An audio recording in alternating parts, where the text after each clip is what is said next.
We're surprised the podcast has already begun. See, that's how it's done. See, there we go. You just retroactively declare it having been started already now. Yeah. Hey everyone, welcome to Frame Rate, the show where we rate frames. I'm Michael Frame. I haven't done that bit for a bit. Abe Framerson. That's better. B Framerson? P? I forget the middle initial already. Me too. But wow. I don't forget to introduce our illustrious guest. Please shout yourself out now. Wow. Hello. I'm Alebrelle from fame of the internet. I was on Tales from the Pit recently, and now I'm doing movies because I have range. That's the natural progression. Depression to watching a movie, right? That's how it started for me. Yeah. Or in some movie cases, the other way. Requiem from a Dream goes movie to depression. But anyway, today we are indeed talking about, what, 97? 95? I forget. 97's Dark City? 98. Yeah. Year before The Matrix. Dark City. And oh my goodness, if you're a Small Beans all-frequency ingester and you're aware of our other podcast, our gaming podcast, One-Upsmanship, this is like a spiritual cousin, this episode, to the Psychonauts episode, because this is the movie I've most wanted to. I mean, if you listen very closely, Beaniacs out there probably know that I've been wanting to do Dark City since day one. I've made oblique references to it as like a running joke. Now I'll need a different movie to reference because we're finally doing it. Oh my God, we're finally doing Dark City. So it's one of my favorites. But Abe, you were just telling me right before we started, not the biggest hit ever, right? Made essentially the same money back that it cost. Yeah, barely. Which is considered, obviously a flop. Well, my hope is, since it's right on the line, this podcast will cause this movie to become profitable. We'll push it over. Yeah, it's exactly at the number, and then this is going to cause someone to pay $1. Alex Proyas is going to get that money.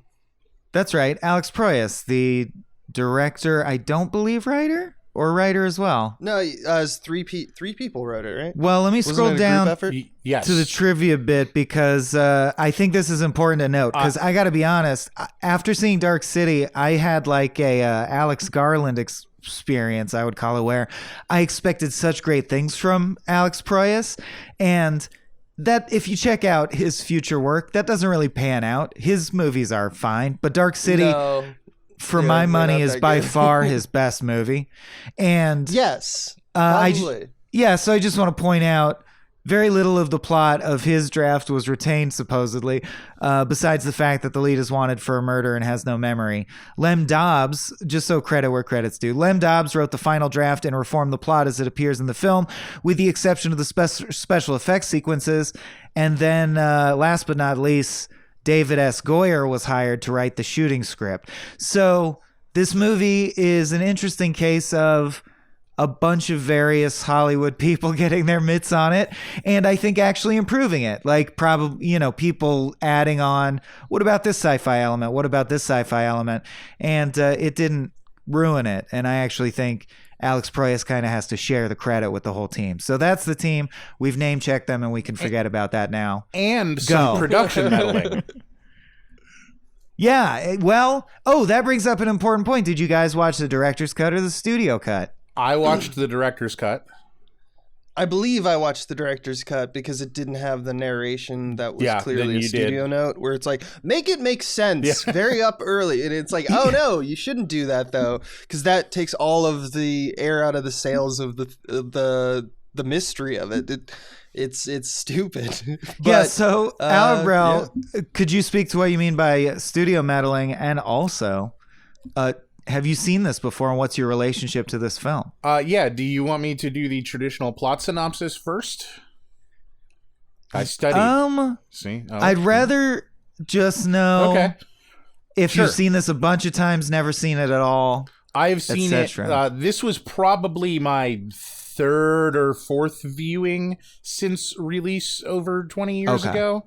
I saw it very shortly after release, and then I'm sure I saw it in the early 2000s, and I remembered all of the broad strokes, but I didn't remember any of the specifics on this viewing. Gotcha. Okay. The only reason I hesitated is this is one of the very few times I feel compelled to say, if you haven't seen this movie, it is a twist reveal based movie that I found truly mind blowing in a satisfying way. If you don't want it to be spoiled, we almost never care about this, but I would be like, actually pause this and watch the movie and then come back to this episode because I think it's worth it. It is a reveal-y prestige type movie. Now, Alebrelle, can you please walk us through the basics of what Dark City is about? Absolutely. Honestly, the plot is really bare bones for Dark City. We've got our protagonist, John Murdoch, which is not his real name, which we find out shortly. He's suffering from complete amnesia, wakes up in a bathroom, and he is very obviously, in noir tradition, being framed for a murder. He goes try to figure out his life, runs into his wife, runs into a doctor that starts expositioning to him, played by Kiefer Sutherland in just the creepiest way possible. His character is amazing in this film, he reveals that there are these like vampire-like weirdo creatures that are trying to catch him. Turns out they control reality itself. He has gained the reality-controlling magic through help from the doctor, and they eventually go on to defeat them and find happiness in the end. Obviously, the movie is in those last two sentences, but very bare bones. It's about, an exploration of an unknowable and untrustable world. Swaim, I have a question for you. Please. What do you think the twist is? Like, what's the twist to you? I'm with Abe on this. I don't know that it's twisty. Like, they make it very clear at the beginning of the film twist? No, what's going on. To me, it's... No, that's... So then you did watch the studio cut because the... No, director's cut doesn't have any narration up front, and it doesn't show time freezing until about an hour in. Whereas the studio cut shows time freezing as the first sequence and has a narration. But they show him as like psionic Kiefer or like Sutherland explains telekinetic. How the strangers work. The first fight on the scaffolding shows him already fucking with reality, though. Yeah. Oh, I'm aware that he can fuck with reality, but the fact that the city... I would consider the fact that the city itself is a space station... in deep space, a huge twist. But on the order of, I consider this like my personal take on the movie or something like that. It's literally The Matrix. And it beats it by a year or two. I feel like it's a I think 1 year. It's a proto Matrix, and for my money of Existence, Matrix, and Dark City, I'm going Dark City. I think it's the best deployment of the twist where you find out, oh, this isn't even Earth. This isn't even reality. This is a whole fabricated life. That is the twist to which I'm referring. Okay. So that it's when they break through the wall and it's fucking space, dude. Yeah. But I already had I guess I was starting to assume that this shit was magic already. You know what I mean? It wasn't like in the Matrix where it's like Mr. Anderson is only called on the phone. It's not like he is magic. Everything is our world, and yet with no magic, and then all of a sudden magic suddenly happens to him. And yet Dark City he doesn't literally features a phone call where someone goes, "This world is not even what you think it is, Morpheus." And it also has I would consider Mr. Hand totally equivalent to Agent Smith. Like the relentless black suited guy who's going to follow you down and tell you to sleep. In the notes I took while watching this, I wrote down, this is The Matrix, I think 5 different times.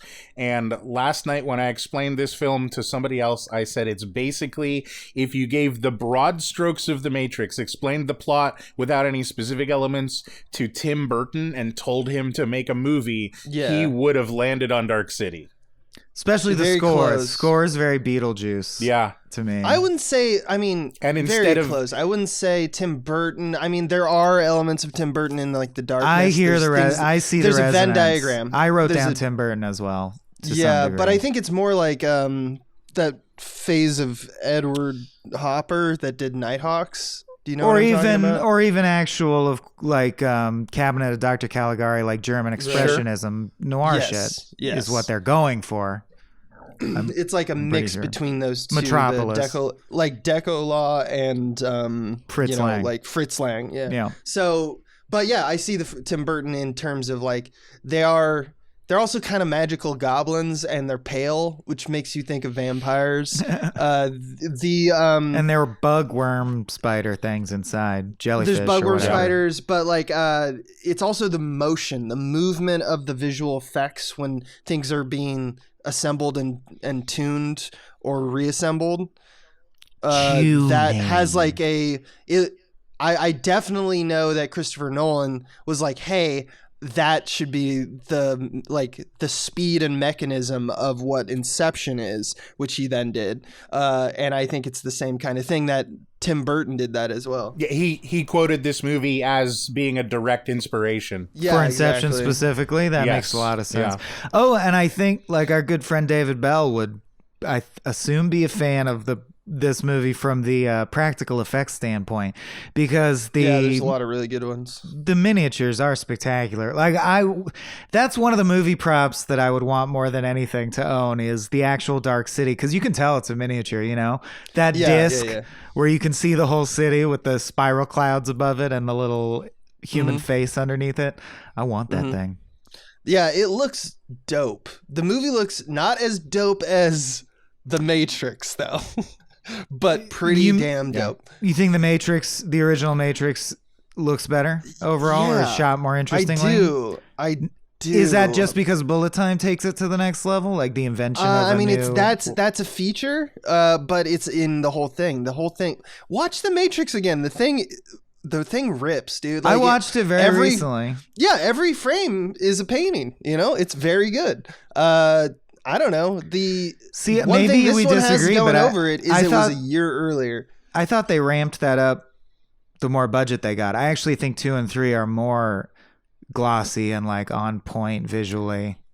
I thought one was a little rough around the edges. You can see that it's I like mid-budget. the rough around the edges though. I kind of I think we talked about this with The Thing. Like, I think that it's not the most Carpenter, but the fact that he's kind of stumbling into it adds this kind of swagger to the frame, like to the directorial work, that it's like, oh yeah, that's the best one. Well, they're both good, and for my money, I just think Dark City, literally the city, like I find it incredibly evocative environment. I really dig it. Like the reason I compared it to Psychonauts is like I have childhood bias here. This is one of these episodes where I have to mention that it probably matters that like I watched this a ton when I was 12 to 17 and I just thought it was so fucking cool.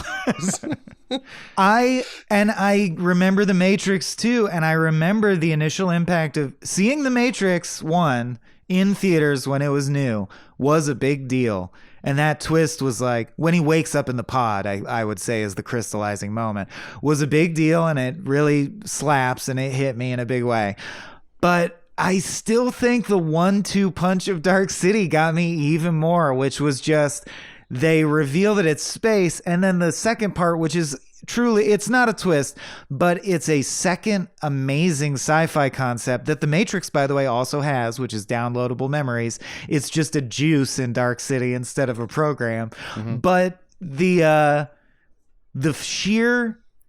That's one of my favorite triumph moments in movies, is like the sheer Luke Jedi-ness of it all when John Murdoch instantly with one injection and you realize, oh, this is going to make him superpowered. Oh, he's Neo now. This is a done deal. And he just wrecks shop. I fucking loved how I felt. How I felt like the feeling of my team has just won the World Series. Like, we win. This is amazing. I love this turn of fortune here. The flashback sequence where Sutherland is teaching him through his memories is so amazing too. It's one of the best montages ever because he has this weird vocal effect where he's doing this slimy stutter and he's like, yes, and this, I'm going to teach you how to defeat them with their own magic. And it's just so great. It's all in the breath, right? It's like, it's here. Like he has limited lung capacity. You are in the city. You're in a maze. They beat us over the head with that one, didn't they? With a second on the second watch through. Okay, so on a first watch through, if you're 12, which I was, you can miss it. Right. And think it's a twist. But on the second watch through, you're like, wow, you're literally going to visually show rats in a maze when your twist that you're hoping we don't predict is that the humans are rats in a maze. Right. You maybe shouldn't telegraph quite so much and what's going to happen. Further than that, the literal first scene, he notices and then knocks over a fish in a bowl who he saves. Then 3 scenes later is the rats in the maze, and glass and invisible barriers are one of the notable themes of the entire film.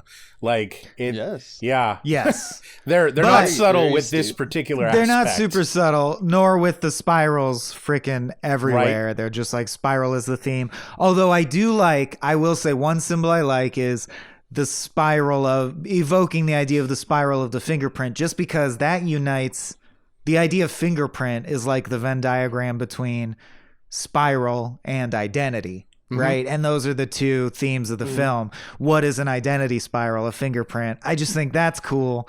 I don't know why they had to go all out and put spirals fucking everywhere. Like in the director's cut, they even added a spiral of milk in Inspector Bumstead's coffee with CG. And Alex Proyas is like, I really wanted that in the original. We couldn't do it until the director's cut. And I'm like, who cares? You shouldn't have done it. Like, leave that out anyway.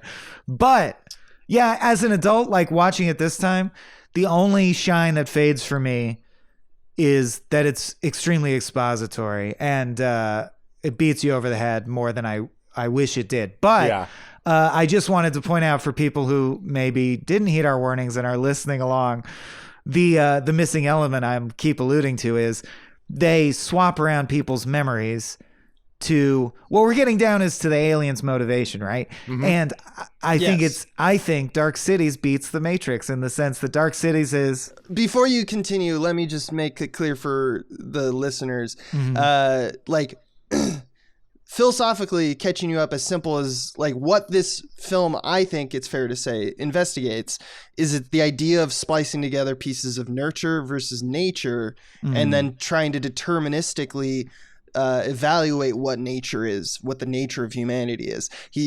Sutherland, the doctor, says at one point, will a man given the history of being a killer continue in that vein, or are we more than the sum of our memories? Will you stop being a murderer? That's the resonant line of the screenplay for sure. Yeah, so that's what it's trying to determine, and that's what the aliens are trying to determine in this is like what is human will, what is nature of human nature. And they say about 4 times throughout the runtime that the strangers are looking for the human soul. Again, they don't. They also call it the soul. They don't leave anything for guessing except for ultimately what the film is about. Proyas made a film that was not deterministic at all, but the film itself and exactly what happens in the text is 100% determined and certain. That's arguable. I have more on that. I do want to hear Mike's complete thought. I just want to I'll just wrap up that cul-de-sac of thought and we can move on by saying I think that argument that they're switching identities around in order to try and find the quintessence of what is humanity is somewhat dumb, but it's less dumb than they're using us as batteries. I think it's less dumb than the Matrix is. Agreed. That's interesting. And I don't know. Go ahead, Abe. Well, so why are batteries bad? What makes that stupid? Because any biological system is going to require more energy input than it can ever put out through like that is a fair, the electrical field off the skin. It's also more dumb because a potato would make a better battery than a human. And an advanced AI is also going to be familiar enough with chemistry if they're harvesting humans for battery purposes to know that there are way better ways to generate energy that don't have consciousness. But that's the thing with sci-fi.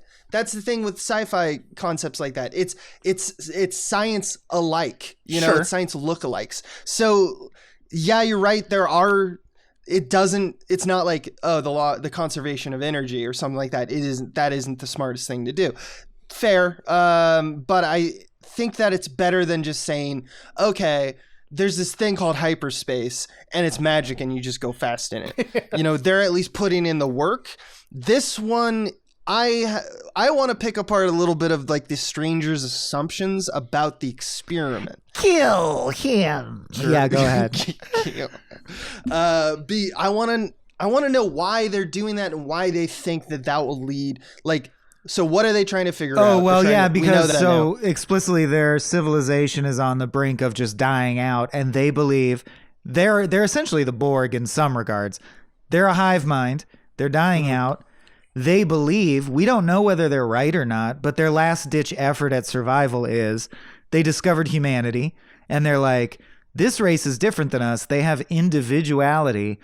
Right. We think that individuality is the key to our continued survival, so we're going to swap around all their traits every night, like Gabe said, to determine nurture from nature and find out what makes individuality. Why do the humans not see themselves as interchangeable when they could be? They're all basically the same. Why do they have a soul, they choose to call it? But so you're right that there's no explanation as far as why would becoming an individual make you live longer. I don't know. But doing a little work for them, they're a hive mind. Maybe there's some kind of psychic illness that's spreading through their mental linkage and they need to individuate in order to prevent that plague. I think that's more than it's not quite a good battery. But you think that's more stretching on my part, you mean? I think that's a little bit more stretching than it's not there are great arguments of why it's a bad idea for a battery, but it technically works. But I think we are nitpicking here at this point. I think they're both fine films and you just pick your... Well, the other thing I like about it is that is an interesting... So even from sci-fi, let's take out the sci-fi element, right? Like humans make a battery. That's a serviceable sci-fi pipe or like connector piece. Sure. I think the idea... So for example, the character Dr. Schreiber is named after a guy who wrote a memoir about going through a bout of schizophrenia and spoke a lot about fleetingly created people. Like the idea that, which, people are very familiar with at this point, like you put on different faces in different environments. You sometimes try to recreate yourself in a particular direction. Fleetingly assembled identities, I think he calls it in the book that they reference, and they use this doctor as So the point is, there's like a very real connection to the idea of something Vonnegut talked about, which is we are who we pretend to be, so we must be careful what we pretend to be. So I just think the idea of what makes humans individuate is more interesting and bears more introspection than I wonder if you could use a human as a battery. Here's the reason for me that the battery is bad. Because Dark City is a very soft sci-fi that handwaves everything, but The Matrix tries to be hard sci-fi, and when you're hard sci-fi, you have to come up with reasons that make scientific sense, and battery is a bad explanation. I don't know what you mean by hard and soft sci-fi. Soft sci-fi means we don't explain the underlying. Okay, like we can say stuff but I like mean, like the soul. What do you mean that like the Matrix? You were suddenly saying the Matrix is going for hard sci-fi. I don't know what you mean by the that. Matrix at several points has Morpheus sit us down and explain the universe in very concrete terms. We don't understand any the of doctor the here. Or the architect, or the right. Whereas Oracle. in Dark City, we just they have a machine that controls it all. No, yeah, they have more than that. And they literally say stuff like he says they control reality through sheer force of will, and they don't try to explain what exactly that means. It's just you accept it. I agree that it's soft versus hard. Okay, softer versus harder. Okay, that's fine. My point, I guess, is that they're different flavors. Use your dead as vessels. There's different flavors, but like they're not that much different. No, ultimately, no. That's why I think they beg comparison. I wouldn't be wasting our time if I didn't think they weren't comparable. The Matrix puts the twist up top. This movie attempts to clumsily put the twist at the end. Although I agree that as an adult viewer, it's highly telegraphed. To the point that I wrote down some good ones, like one of the strangers says, "Small world." And I'm like, oh, I get it, because it's literally a small world. Man, as a kid, I would have thought that was like clever screenwriting. Now I think it's hokey as shit. Yeah. I love that the preferred method of travel within the stranger's underground city is roller coaster. It's like you get in a Hannibal Lecter cage and you get roller coastered around. It's awesome. Anytime somebody, I love everything about them. They're like human Skeksis from Dark Crystal. They are. They like click. They were specifically modeled. I read a lot of the trivia on this as well. Richard O'Brien plays Mr. Hand, the main primary villain. Poor Mr. Hand. His other most famous role is Riff Raff from Rocky Horror Picture Show. And Proyas said specifically that the strangers were modeled after Riff Raff. Oh, that makes a lot of sense. Right. I was thinking that or Pinhead. Yeah. Yeah, and so interesting thing. But every time anybody goes into a weird underground roller coaster, all I can ever think about is the Val Kilmer movie that I just had on the tip of my tongue. Donkey Kong Country.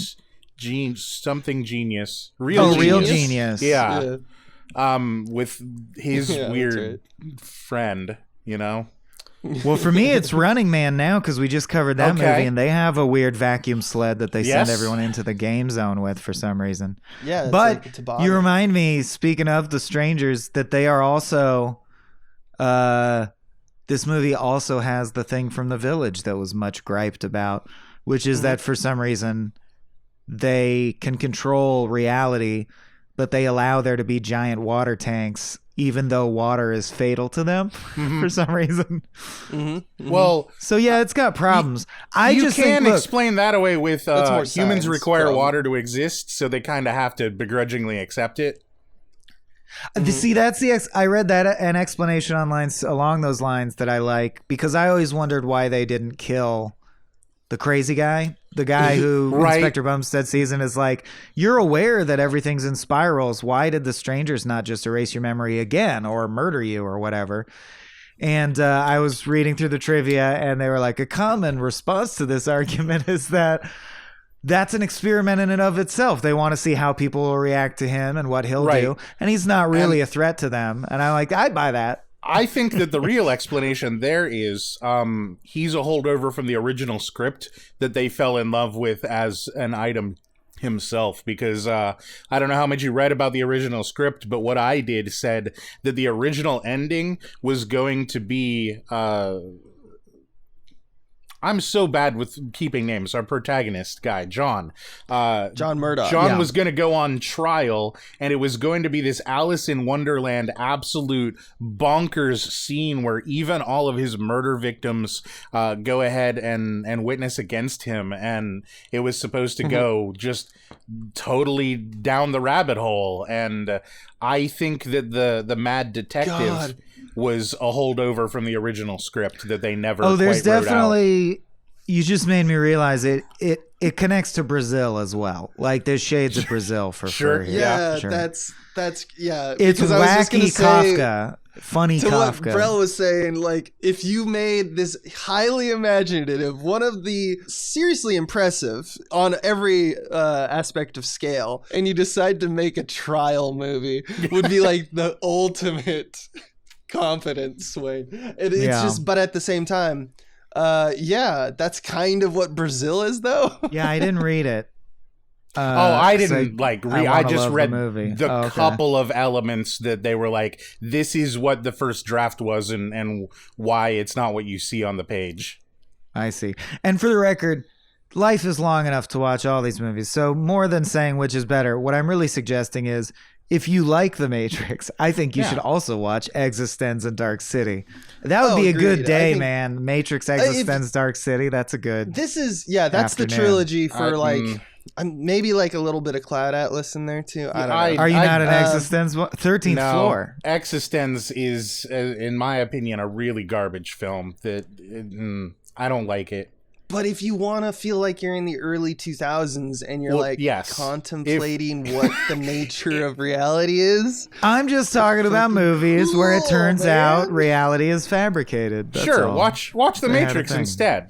Yeah, watch The Matrix Dark is City. Pretty. Okay, they both. Well, see, that's the thing. This is total one-up. You just made this a one-upsmanship episode because you always pick the off-brand, but it's like got something that's slightly. Would cooler. you call it the off-brand? It's It's Safeway Select. It's the Sega Genesis Matrix. of the Matrix. It's Sega Genesis, yeah. Can we talk for a moment about Sewell's casting as the main character? Sure. Yeah. Oh, Rufus. Yeah, of course. Because I only wanted to note it because he was specifically cast because he was a relative unknown, and Proyas wanted to make certain that the amnesia thing was something that the audience went through as well. He didn't have a preconceived, notable character thing from other movies that a normal audience would be familiar with. So he was put into this film so that we would likewise have a tabula rasa to be able to build a character with him through the journey of the film. And I thought that was a good choice. Yeah, I like the idea of unknown for main character or your protagonist for something like that. Definitely the exact opposite of Matrix. I wasn't really like super. I didn't super know him from many things. Like I saw him perk up. Yeah, that's funny because I've looked at his work and I'm like, yeah, I've seen that. He's in that. I definitely remember his character in that. He's always good. I always remember him from Knight's Tale. Okay. He's Count Adamar. That's fair. But that's just because I like that movie. He's in The Legend of Zorro as another Count. So I always imagine him as Counts. Because he's played 2 counts. I think that Sewell actually has the same neutral action face that we end up seeing in Keanu Reeves as well. He's a person he's got a lot more character to his face. He's got this really Eastern European heavy brow thing going on, but he's definitely a very neutral actor that I found it very easy to put myself into. Come to think of it, so is Jude Law. So that's interesting. They all use. I mean, I guess you would if you're going to talk about reality being fake. You want an everyman cipher mannequin type protagonist. But yeah, all of them really went that way. What about jazz singer lady? Jennifer Connelly. Oh, Jennifer Connelly. Yeah. Thank you. I noticed one of the very few changes between studio and director's cut is they throw in a second song for Jennifer Connelly in the director's cut. The Night Has 1,000 Eyes. Yes. Not that good. Not a good sequence. Should have been cut. But I know why they put it in there. You think so? I wish the song was better, I think is what I wish the song itself was better. Well, it's because the first one is about like it's a classic jazz concept, which is the like, hey stranger, I see you over there, like let's go fall in love kind of thing. Yeah. And this one is more of like a soulful goodbye because she's about to be like, because we're going to learn that she's going to be reprogrammed. Well, that they were never. Yeah, their love was not real. Yeah. So it's like we're all coming, we're all going. Like there's no real like who people are, so it's like showing that duality is nice, and again, it in 2 songs, it clunkily foreshadows that we're in space. Right? Yeah, but like it's also just one of those a little too on the nose songs because it's about the nighttime and being constantly surveilled in a city of perpetual nighttime. Yeah, I love that. It also one of my favorite is the conversation in the attic ? With William Hurt and John Murdoch, where they're talking about like, when's the last time you seen the sun? Mm-hmm. I'm starting to think that the sun doesn't exist. It's just one of those moments. Oh, really? I love that scene.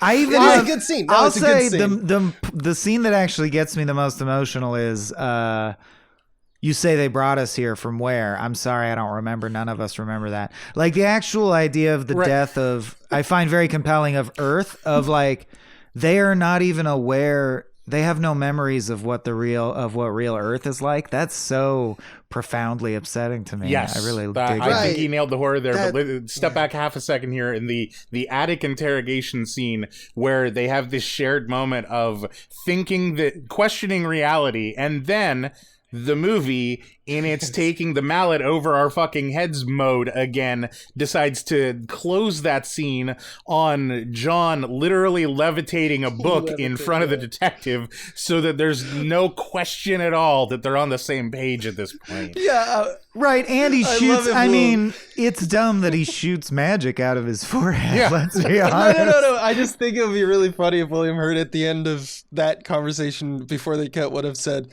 well, you start with that.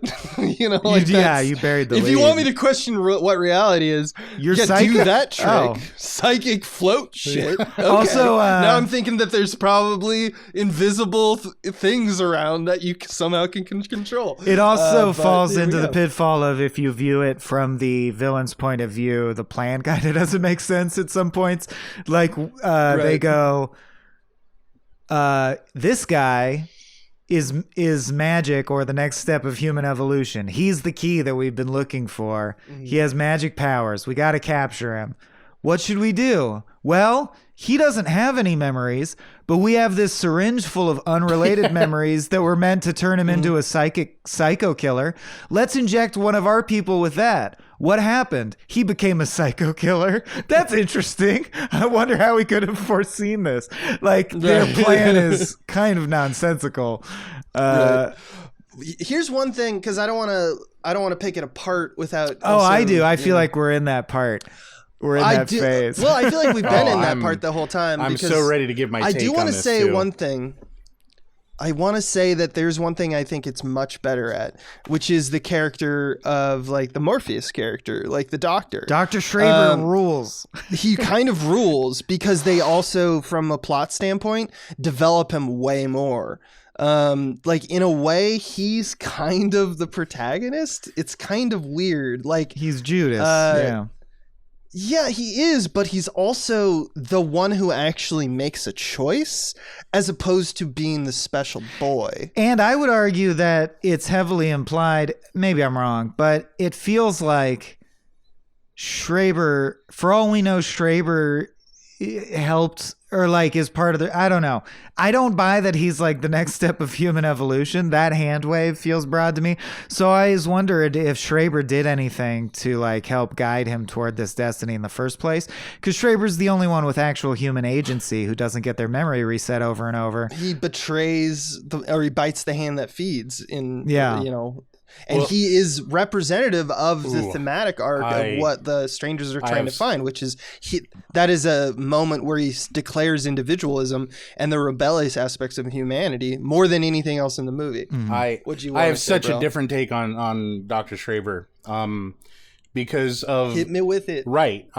So the film, direct influences from German Expressionism, Metropolis, etc.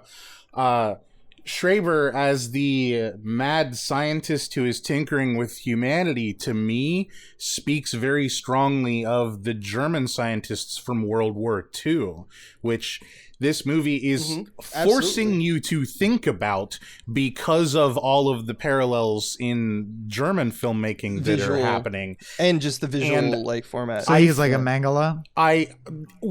No, because he ultimately is looking for forgiveness, and he's humanitarian. Right. Yeah. He did the wrong thing. He's a German scientist that was forced into the role and did a lot of evil, but feels the need to ultimately make up for what he did. And I feel that in one way you can read this movie as Nazi apologia through that lens.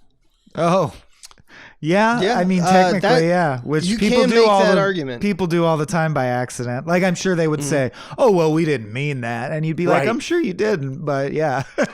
You can make that argument, but like, and that's something that maybe we should ask Proyas about. I'm just looking at the text, and it just says, here's a guy who's not a Nazi doctor, but I think it could have been one of those situations. But he's an alien doctor. It could have been one of those situations where, like, he wanted that visual aspect very much in there, and he wanted I think that, this is him like accidentally using a lot of German influences and having an evil doctor and not recognizing that that's going to bring that thought forward. Every lesson this movie says, and if you look at the filmographies of the people involved, all of their lessons are not, yeah, but those Nazis, had some points, well, okay. No, they're all about, it's all about, empathy as opposed to suffering and stuff like that. The text here is saying, eugenics is bad, except when you get it right. Ultimately, everybody benefits. Because then you create a superhuman who sets everything right again. Yes, that's just like it's like if eugenics... I mean, he's Harry Potter. He's Luke Skywalker. It's all that stuff. If a eugenics program created the X-Men, would it be justified then? I don't know. I don't know that the movie's actively trying to take a stance on that. That's your movie, kid. Yeah, I as unfortunate as everything that it's saying seems to be saying, I don't think they were trying to interact with those thoughts. No, I think it's more about statements like, are we anything without other than the sum of our memories? Or the other line that hits the same point. The only place home exists is in your head. It's that classic. It really gets at the core of what a fabricated reality movie should be about, which is, what is perception and how does perception create your identity? Is your identity just the sum of your perceptions? Would you be a murderer if they swapped all your memories? It's simple but powerful. It still gets me. It's like contemplating infinity. It will never not be a mind fuck to be like, if I had a completely different set of circumstances and my genetics were different and I was raised differently, I would be completely different. It's just weird to think about. It's trippy.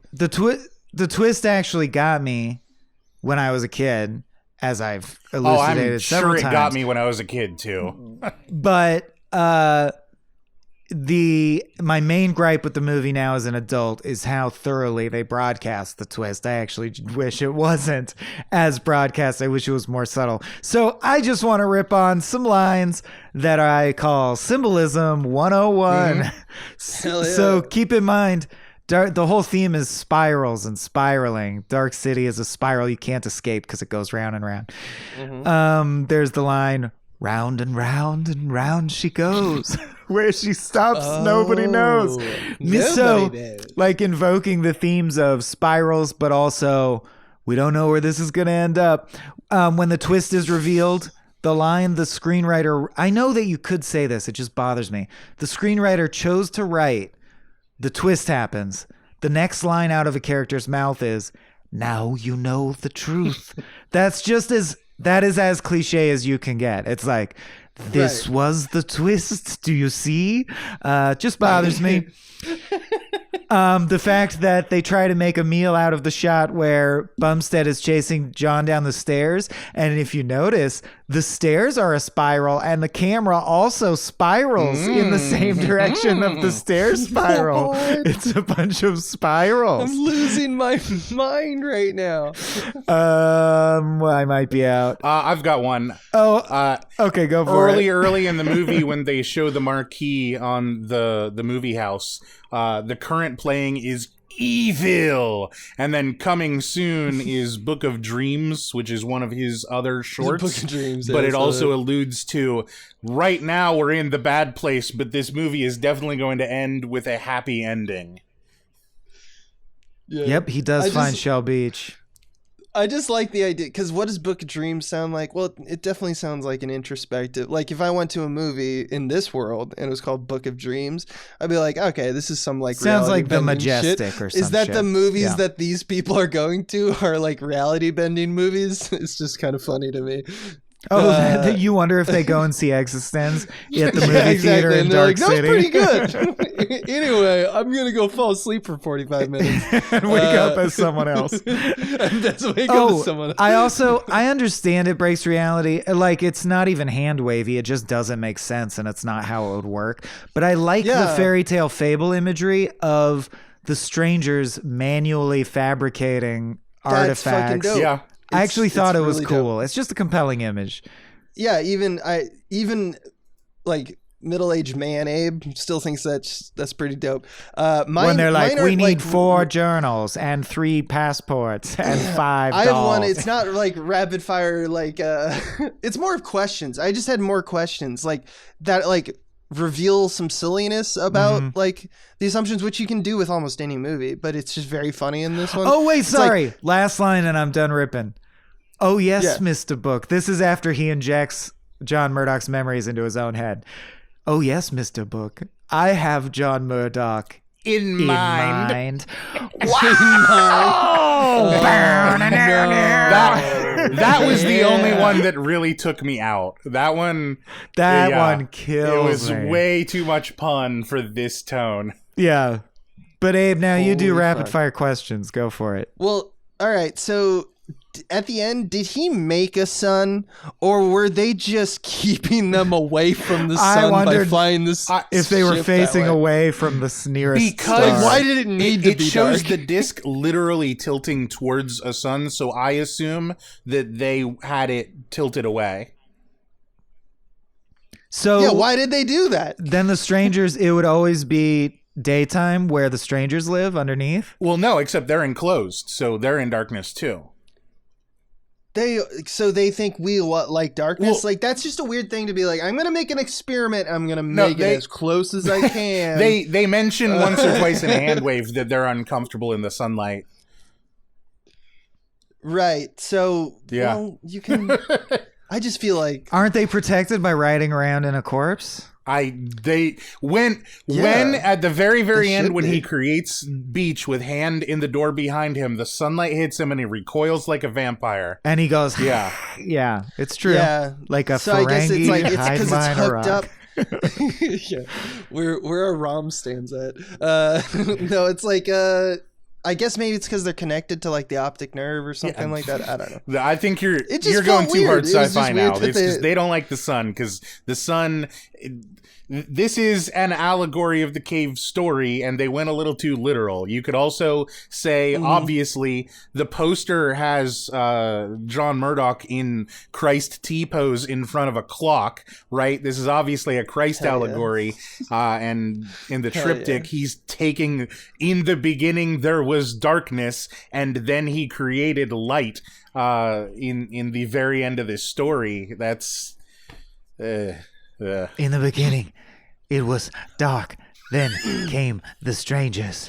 Then It's where you sit on your hand until it goes numb, and you. Whoa. Yeah. What else? The fucking with the. Okay, so the strangers are talking about.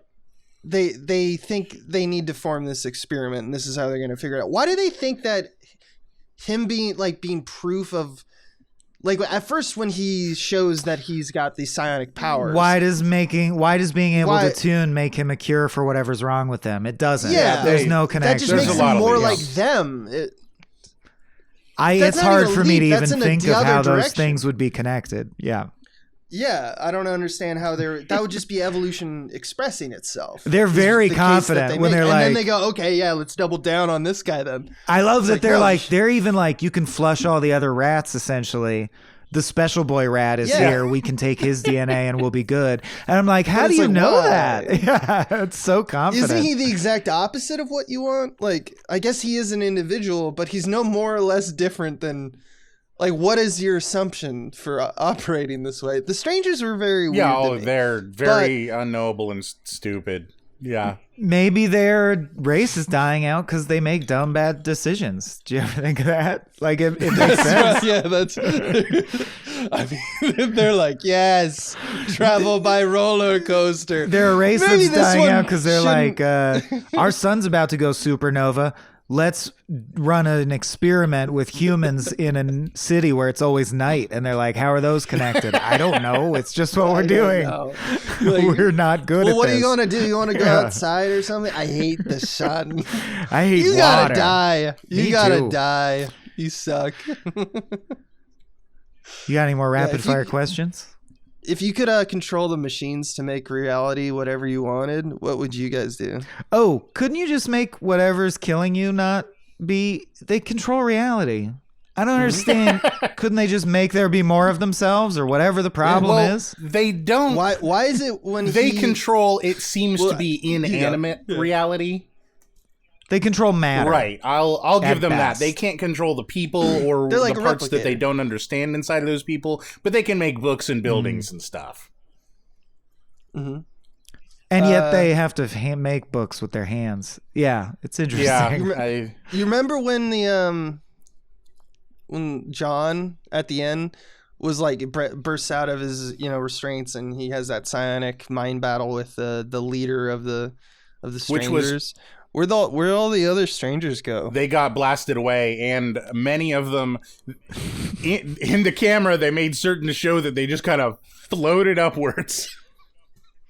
Yeah, they just floated away. Very obvious wire work. Yeah. They just sort of rotate. Just floated away. And around. But so did they all die? Is that how? Yeah. Is that what I'm saying? Blasted them into space, dude. All it took was just like... Oh wow! It took one and that was that. And they're all like, "No!" Yep, all it took. Also, for some reason, it's just he throws a knife at him instead of. I thought that was weak. I mean, it was all symbolic, and I love that. It's just it's just questions I have. Speaking of rapid fire, I thought this was interesting trivia. One of the shortest average shot lengths of any feature film at 1.8 seconds. Really? A cut every 1.8 seconds on average in this movie. That's really fast. That's real fast. I noticed some of the quick dialogue editing, but I didn't. I noticed it, but it doesn't there are a lot of chases in this scene.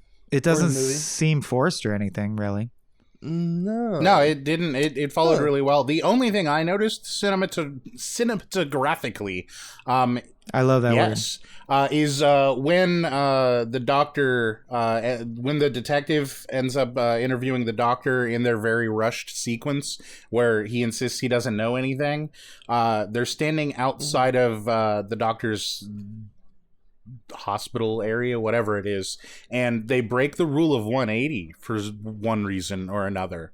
Like, they're doing a bunch of talking and they're going back and forth, shoulder, 45s, and then they zoom around to inside the building looking out on them, and then they come back to the normal shoulders. Yeah, I do remember that. I think that was Proyas kind of leading us to his eventual betrayal against the strangers, like saying like he has a different motivation that you don't I would say yet, also with John. The movie very obviously does a lot of things to mess with our own sense of reality. Proyas actually said that one of the main reasons he didn't want to shoot on location and wanted to do 100% shots or constructed sets is because a lot of the sets actually aren't meeting at 90-degree angles. They're all askew just a little bit to fuck with your sense of reality. Classic German expressionism shit. That's what they did. And forced perspective. I don't know if you guys were listening super closely, but there were multiple times that obvious ADR was used, and I don't think they needed to. I think he did it on purpose. Yeah, it was pretty abrasive. Oh, really? Interesting. Yeah, I did notice the dinner scene between the husband and wife before they clear are made ADR. richer. Clear ADR, and then it settles down, and then it because there's a few more lines where it's clearly not ADR, or it's some of the best ADR I've ever heard, which I just don't think that that's true.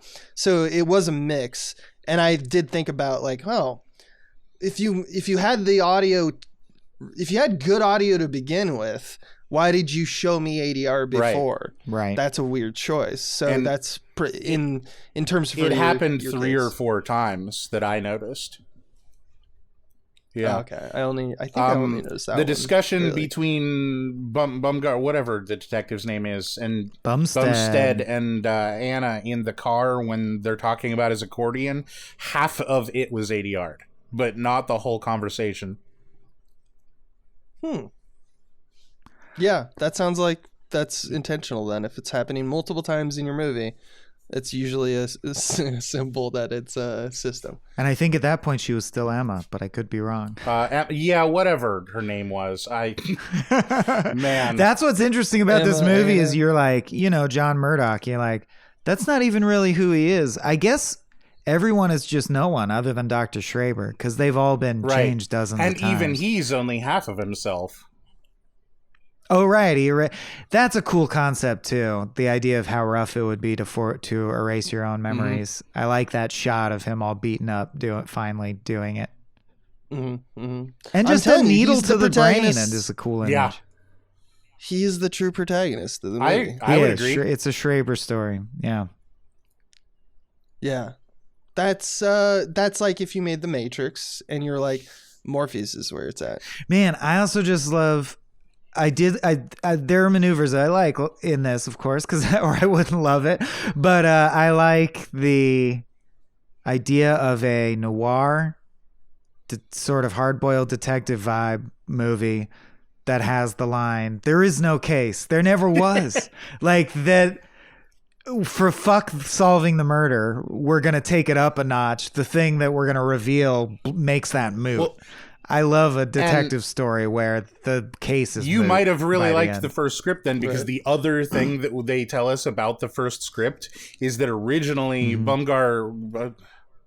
Name again? Bumstead. There we go. Bumstead was the protagonist. It was a classic hard-boiled detective story, but he was eventually going to encounter more and more clues that were obviously directly tied to everything, but were completely contradictory, to the point where he eventually is like, reality is fucked, and this is unsolvable for reasons beyond me. And then it goes into the Kafka case at the end. And yes, so you might have really liked the first version of this. That's interesting. Yeah. If it was a more obscure, like hard to access version of this, my pretentious ass probably would have liked it. Yeah. But yeah, if I hope anything about this episode, it's that it drives this to profitability, and that the line shut it down forever becomes a meme. I can't believe I never see that as a GIF on Twitter. Well, we can make that happen. Shut it down forever. Yeah, I'm sure we can. I just searched for it while we were gabbing, and it's not yet a GIF. I search for GIFs all the time of exactly what I want and never find what I'm looking for. Yeah. That means you have good obscure taste. Yes. Hit us with your your read. Abe, I think you're gonna hate this and feel like it's a reach. Michael, I feel like this is 100% down your alley. Okay, so you guys think that the core of this film is are we more than the sum of our memories? Right? Mm-hmm. I think smack dab in the middle of the movie, the only scene that makes absolutely no sense is that couple, the working class couple, who is talking about how he's on the edge of being fired from his job. Oh, wait, it's midnight. Reality changes. They're now in a mansion. He owns the business. Now he talks about literally firing his own lazy ass from his job. Okay, going back to German Expressionism, Metropolis. This entire film can easily be interpreted as an anti-capitalist, all humans are interplaceable machine cogs in the machinery of capitalism. There's a ruling class that creates everything that happens. They make everything that goes on. And John Murdoch is the allegory of pulling yourself up by your bootstraps, moving through and ascending beyond capitalism, and making yourself as your own man. No, I like this. I like this. It's great. I love it because it gets to the heart of like the manipulation that they're doing. Because like the Plato's Cave thing is one philosophical concept, but the fact that it's an experiment means that they ruin their own experiment all the time. It's like the least good experiment and of all time. Culture, society, and capitalist systems are often referred to as an experiment, right? The great experiment. But it's just like, from a scientific point of view, this is a bad experiment. They're constantly fucking with it. And like there's no scientific method Your involved. version of the movie where you talk about, are we more than the sum of our memories?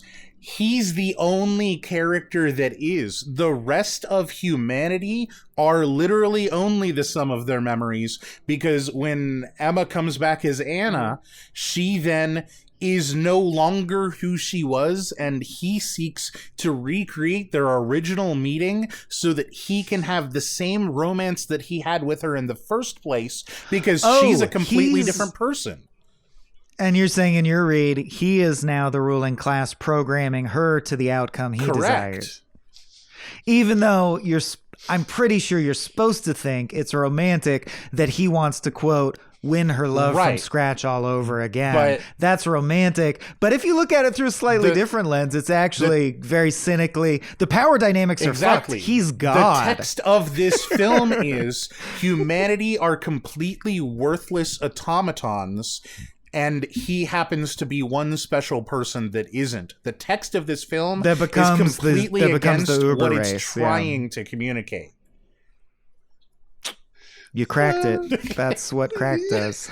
I'm sorry. I 100%. The movie's the opposite. It's not even a reach. It's like pretty clearly. Yeah, I like it. I feel set up that way. I think I really like it. Here's my favorite. I feel like I made my movie fathers really proud in this moment. We'll leave this in, or we won't. It's not a dark city. It's a light town. Let's be honest.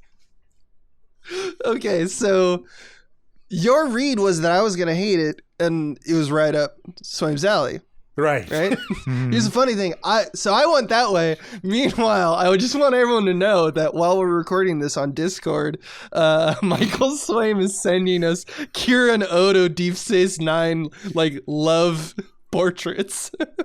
So, I think it's important that everyone knows that, he was, not tapped out while Alebrelle was doing that. Oh, no, I heard everything. I could say it back. Yeah, I heard also were enjoying some ROM art. Some art. I also want people to know I did find the GIF of Mr. Book saying shut it down forever, so nice. It's out there for you. Good. But good. If you look at this, though, the scene of that couple in their room makes absolutely no sense. It's completely superfluous unless you say that it is a statement of the thesis of the film.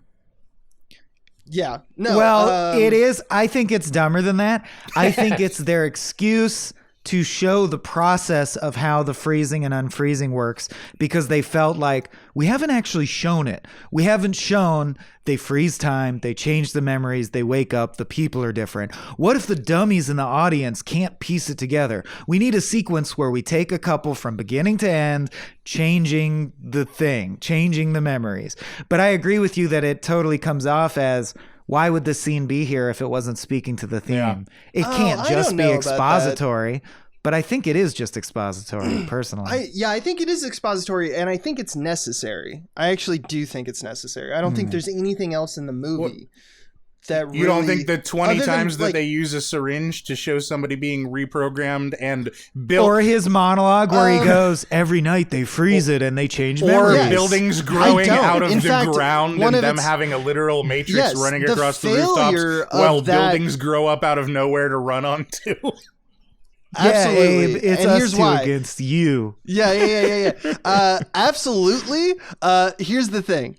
That is all the same to me, and you're right about that, because that's all that's not showing, that's just telling. That's literal exposition. But here's the thing. They are actually showing us what it would be like to be one of those people. In that moment, that is a much more dramatic scene. It's the best scene of all of that effort in the movie. I disagree. I think the best scene of that is when he runs into the guy at the newsstand who used to be the guy at the front of the hotel.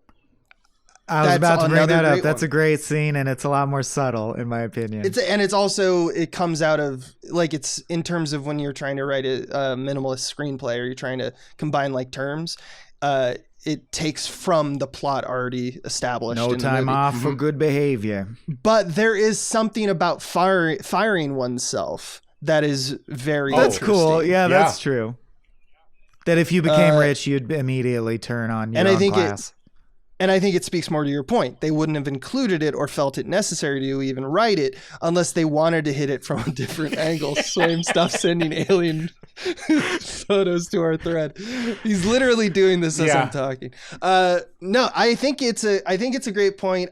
Here's the other thing. I think that a lot of people say things have to be like movies are trying to say one thing or another. They say many things, right? They can say like, yeah, if you interpret it that way, that isn't the read as much as a read. That's totally valid. Look, I mean, I think that's a fine way there's a difference to interpret between movies. any read is valid.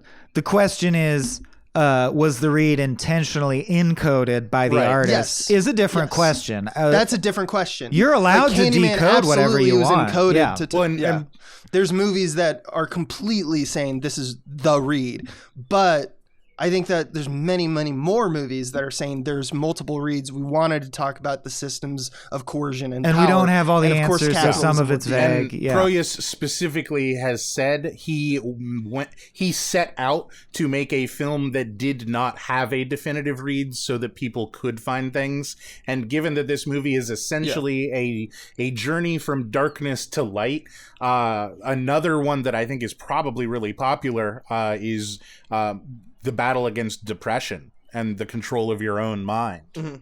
That happens a lot with movies that, I don't know, from a screenwriting perspective, it's written top down. Like you think of one like consolidated truth about the universe or something, like some simplistic adage about like, things tend to be that way. My experience in life is this is how it kind of operates. Not a specific thing like this one time this happened to me and then it happened again and then it happened again. It's more of just like, oh yeah, that feels wise because like every time that can be applied to many situations. That kind of soundbite wisdom.